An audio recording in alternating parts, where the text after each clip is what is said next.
अस्सलाम वालेकुम। सबसे पहले कंग्रेचुलेशंस, आपने class A, class B, class C, class D और क्लास ई के बारे में स्टडी कर लिया।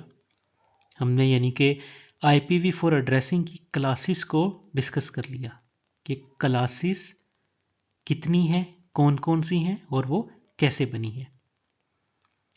तो क्लासेस को जानने के बाद अब हम डिस्कस करते हैं कि आपको इन क्लासेस के बारे में वो कौन सी चीज़ें हैं जो इम्पोर्टेंट हैं और आपको पता होनी चाहिए, उनको हम इस वीडियो में डिस्कस करेंगे। सो क्लासेस ऑफ IPv4 एड्रेसिंग का एक रिव्यू लेते हैं। हमारे पास टोटल 5 क्लासेस हैं, A, B, C, D और E। जो हमारे पास IPv4 एड्रेस रेंज है, हमारे पास ये जो IPv4 एड्रेस की ये जो रेंज 2⁻32 टोटल IPv4 एड्रेसेस बनते हैं। इन IPv4 एड्रेसेस को class A, B, C, D और E में तकसीम किया गया है। किस तरह से तकसीम किया गया है ये आप वीडियोस में देख चुके हैं। Class A, B, C, D और E IPv4 एड्रेसिंग की डिफरेंट वीडियोस में हमने आपको बताया कि किस तरह ये रेंज इनमें डिवाइड की गई है। इन वीडियोस के लिंक डिस्क्रिप्शन में मौजूद है। क्लास A, B, C को यूनिकास्ट IPv4 एड्रेसिंग के लिए यूज किया जाता है। यूनिकास्ट IPv4 एड्रेसिंग क्या है हम डिस्कस कर चुके हैं, लिंक डिस्क्रिप्शन में मौजूद है। क्लास डी को हम मल्टीकास्टिंग के लिए यूज करते हैं या मल्टीकास्ट IPv4 एड्रेस कहलाते हैं। क्लास डी मल्टीकास्टिंग क्या चीज है हम डिस्कस कर चुके हैं, लिंक डिस्क्रिप्शन में मौजूद है। क्लास ई को रिजर्व किया गया है एक्सपेरिमेंट पर्पस के लिए। क्लास ई के जो IPv4 एड्रेसेस हैं इनको हम यूज नहीं करते हैं, ये रिजर्व हैं एक्सपेरिमेंट पर्पस के लिए। सो हम सिर्फ क्लास A, B, C और D को यूज करते हैं और ज्यादा इंपॉर्टेंट हम फर्स्ट 3 क्लासेस को यूज करते हैं, क्योंकि जो हम राउटिंग कर रहे होते हैं उसे हम यूनिकास्ट राउटिंग कहते हैं। हमारी जो हम अमूमन राउटर्स की बात करते हैं उनमें जो हम राउटिंग करवाते हैं वो ज्यादातर क्लास A, B और C के IPv एड्रेसेस उनमें हम राउटिंग करवा रहे होते हैं, उसे यूनिकास्ट राउटिंग कहते हैं। कुछ सर्विसेज हैं जिसमें हमें मल्टीकास्टिंग की जरूरत पड़ती है, उसमें हम क्लास डी के IPv एड्रेसेस यूज करते हैं, लेकिन यूनिकास्ट ज्यादा यूज होती है। सो हमारे पास इस केस में इस वीडियो से रिलेटेड आपको class A, class B, C, D और क्लास E यानी कि क्लासेस ऑफ IPv4 एड्रेसिंग का आपको पता होना चाहिए कि ये 5 क्लासेस हैं, इनमें IP रेंज कैसे तकसीम की गई है, किन बिट्स को फिक्स किया गया है। आई होप आप लोगों ने हमारी वीडियोस देखी होंगी। अगर नहीं देखी तो इन वीडियोस के लिंक डिस्क्रिप्शन में मौजूद है, उन्हें आप देखें, बार बार देखें। अगर आपको पहली दफ़ा में समझ नहीं आई तो उसे दोबारा देखें ताकि आप उसे अंडरस्टैंड कर सकें। सो क्लासेस ऑफ IPv4 एड्रेसिंग का जो हम रिव्यू कर रहे हैं, इसमें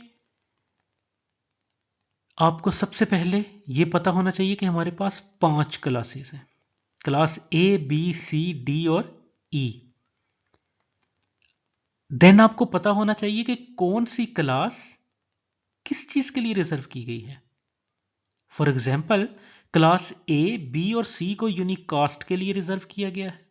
मींस अगर आपने यूनिकास्ट कम्युनिकेशन करवानी है तो आप क्लास A, B और C के IP एड्रेसेस यूज करेंगे। क्लास D को मल्टीकास्टिंग के लिए यूज किया जा रहा है, यानी कि अगर आपने मल्टीकास्ट कम्युनिकेशन करवानी है तो आप क्लास D के IP एड्रेसेस यूज करेंगे। और क्लास E के जो IP एड्रेसेस हैं उन्हें एक्सपेरिमेंट पर्पस के लिए रिजर्व किया गया है। तो ये आपको रिजर्व कहां कहां किए गए हैं इन क्लासेस का, क्या रिजर्व किया गया है, ये आपको पता होना चाहिए। अनदर इंपॉर्टेंट थिंग कि आपको इनकी फिक्स्ड बिट्स कौन सी हैं इनका पता होना चाहिए।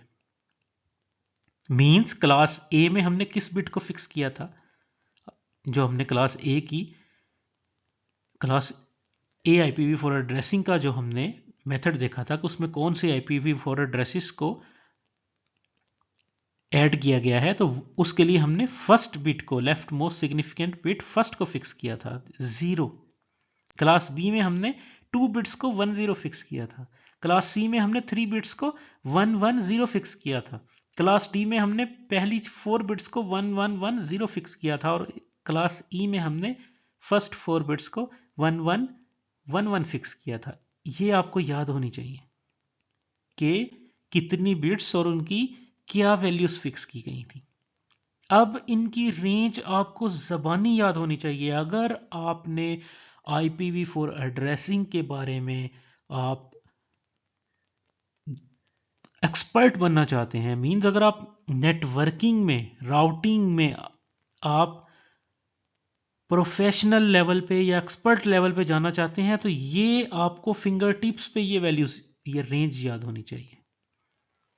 ठीक है, इसके याद रखने का आसान तरीका ये फर्स्ट वैल्यूज हैं। आप इन फर्स्ट वैल्यूज को याद रख लें। और वो ये फर्स्ट वैल्यूज क्या हैं?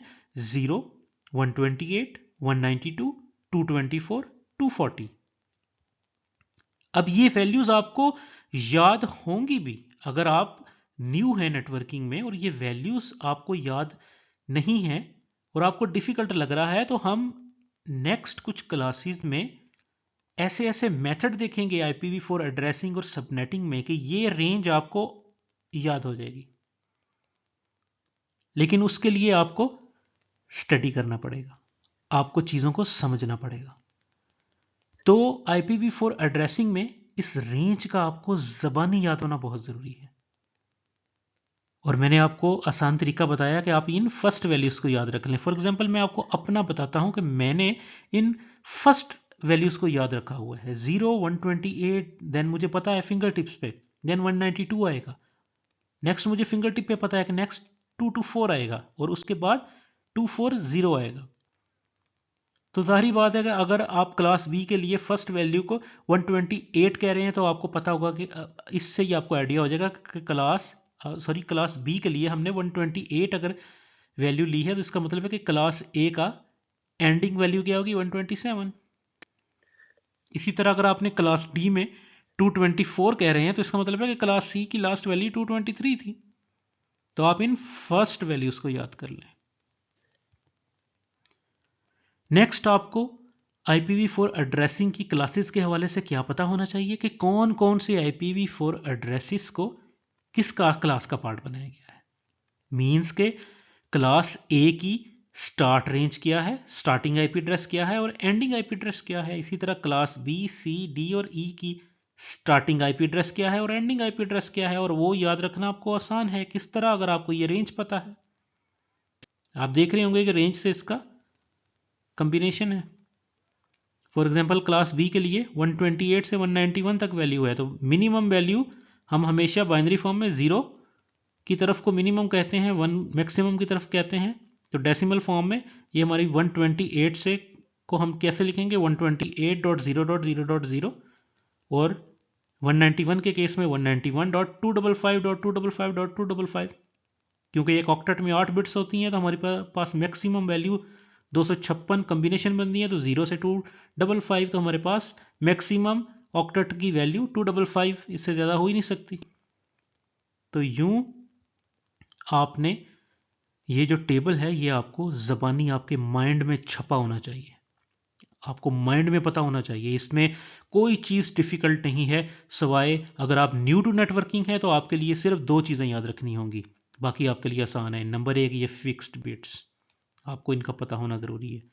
इनमें से अमूमन क्लास सी, डी और ई को अक्सर सवालात में पूछ लिया जाता है। क्वेश्चंस आंसर्स में ये क्लास सी, डी और ई के जो बिट्स हैं इनके बारे में सवाल कर लिया जाता है। आपको इस रेंज का पता होना चाहिए। आपको कोई IP एड्रेस बताएगा और उस IP एड्रेस को देखते हुए आपने बताना है ये किस क्लास का पार्ट है, और वो आप कैसे बता पाएंगे अगर आपको ये रेंज पता है। तो ये था क्लासेस ऑफ IPv4 एड्रेसिंग का रिव्यू। लेकिन यहां पे मैं आपको एक चीज बताता चलूं कि सिर्फ यही चीजें नहीं हैं जो आपने याद रखनी है। चूंकि हमने अभी तक सिर्फ क्लासेस के बारे में पढ़ा है, हमने फर्दर क्लासेस के आगे हमने मज़ीद चीज़ें भी और नहीं स्टडी की हैं। जब हम उनको स्टडी करेंगे तो हम एक बार दोबारा क्लासेस का रिव्यू देखेंगे और उसमें आप देखेंगे हमने कुछ नई चीज़ें ऐड की हुई हैं जो हमने याद रखनी है। लेकिन यहाँ तक के लिए आपको क्लासेस ऑफ IPv4 एड्रेसिंग के बारे में इन चीज़ों का पता होना चाहिए। ये टेबल का पता होना चाहिए, टेबल आपके माइंड में छपा हो।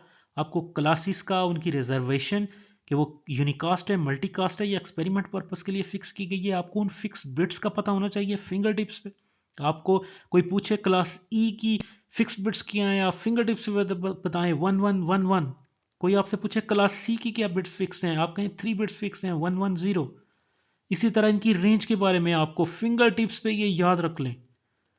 या एक और मानो में आप इसे रट्टा लगा लें, क्लास ए 0 से 127, क्लास बी 128 से 191, क्लास सी 192 से 223, क्लास डी 224 से 239, क्लास ई 240 से 255। इसको रट्टा लगा लें, इसको अपने माइंड में छाप लें। तो ये था क्लासेस ऑफ IPv4 एड्रेसिंग का रिव्यू।